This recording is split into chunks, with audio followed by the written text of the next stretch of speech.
अस्सलाम वालेकुम प्यारे बच्चों, आज का उर्दू का काम तस्वीरी तफहीम की प्रैक्टिस। तस्वीर के बारे में आप जानते हैं, तफहीम का मतलब है समझना। हमारे पास जुमले दिए गए हैं और ये तस्वीर गाय की है। हम इस तस्वीर को देखते हुए इन अल्फाज की मदद से जुमले मुकम्मल करेंगे। हमारे पास अल्फाज हैं चार, दूध, गाय, घास, लंबी। हम इन अल्फाज में से दुरुस्त का इंतखाब करके इन खाली जगहों पर लिखेंगे।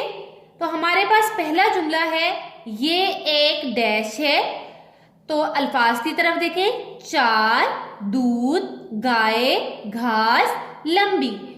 गाय, ये एक गाय है। ये क्या है? ये एक गाय है। तो मेरे साथ लिखें, गाय, गा, अलीफ, हमजा बढ़िए, गाय। ये एक गाय है। अगला जुमला है, इसकी डैश टांगे हैं। तो इन अल्फाज की तरफ देखें, चार, दूध, गाय, घास, लंबी। चार, इसकी चार टांगे हैं। तस्वीर की तरफ देखें, तस्वीर में चार टांगे हैं। तो हम यहां पर लिखेंगे चार। तो मेरे साथ लिखें, चे, अलीफ, रे, चार। इसकी चार टांगे हैं। अगला जुमला है, ये डैश देती है।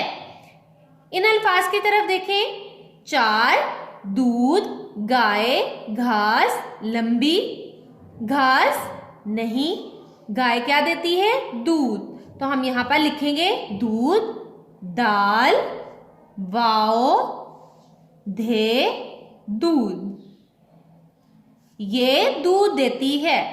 अगला जुमला है, ये डैश खाती है। अल्फाज की तरफ आए और दुरुस्त इंतखाब करके यहां पर लिखें, चार, दूध, गाय, घास, लंबी। गाय क्या खाती है? घास। तो यहां पर लिखें, घे, अलीफ, सीन, घास। ये घास खाती है। अगला जुमला है, इसकी दुम डैश होती है। इन अल्फाज की तरफ देखें, चार, दूध, गाय, घास, लंबी। इसकी दुम लंबी होती है। तो यहां पर लिखें, लाम, लाम की छोटी शक्ल, मीम की छोटी शक्ल, बे की छोटी शक्ल और छोटी ये लंबी। इसकी दुम लंबी होती है। प्यारे बच्चों, ये थी तस्वीरी तफहीम की प्रैक्टिस। आप भी अपने घरों में इसकी प्रैक्टिस करें। अल्लाह हाफिज।